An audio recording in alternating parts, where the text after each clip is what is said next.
Okay, we're going to look at an example of how to do a z-test. This will be a little bit awkward because you can't see me or a board, but we'll make do. So in a randomized comparative study, we have one group of 17 students who were subjected to a treatment, which was videos of injuries in a local emergency room, and then they're put into a driving simulator. So the idea is that if they have to see a lot of injuries from car crashes, are they going to drive safer? So the number of collisions is recorded for the group, so that's our sample, and they have an average of 2.6 with a standard deviation of 1.4. And the average number of collisions for their state is 3.2 with a standard deviation of 1.1. So the question is, do the subjects who watch the videos drive significantly more safely than everyone else in their state? All right, so here's what we're going to do. We're going to go through this whole process. So the research question is our sample different than the state, aka the population? Our null hypothesis is that the sample is no different than the population.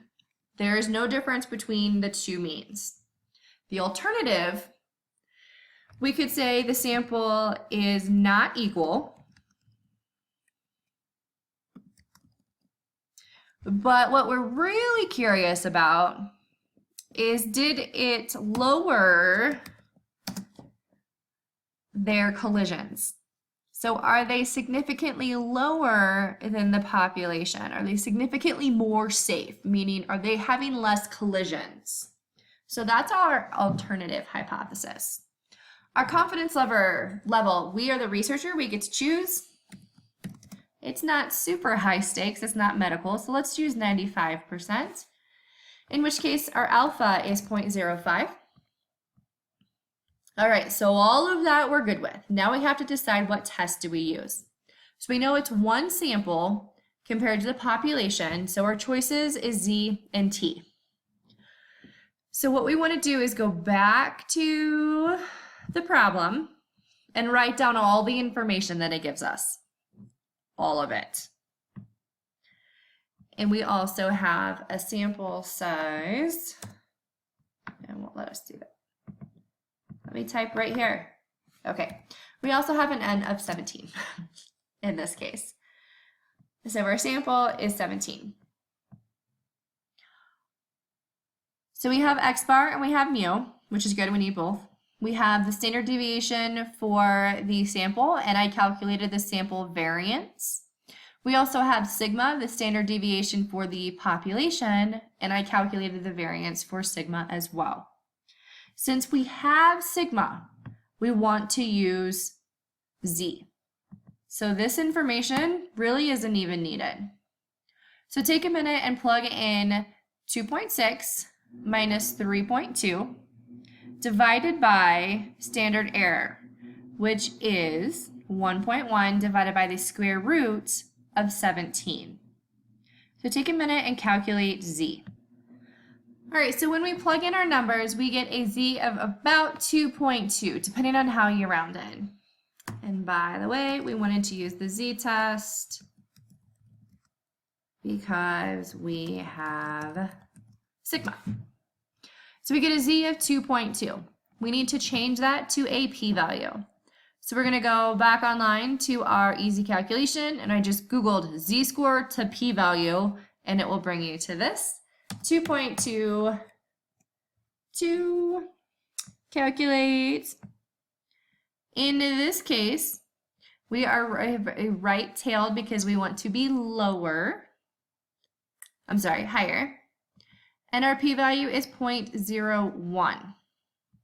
So we're going to go, back up here. P-value is 0.01.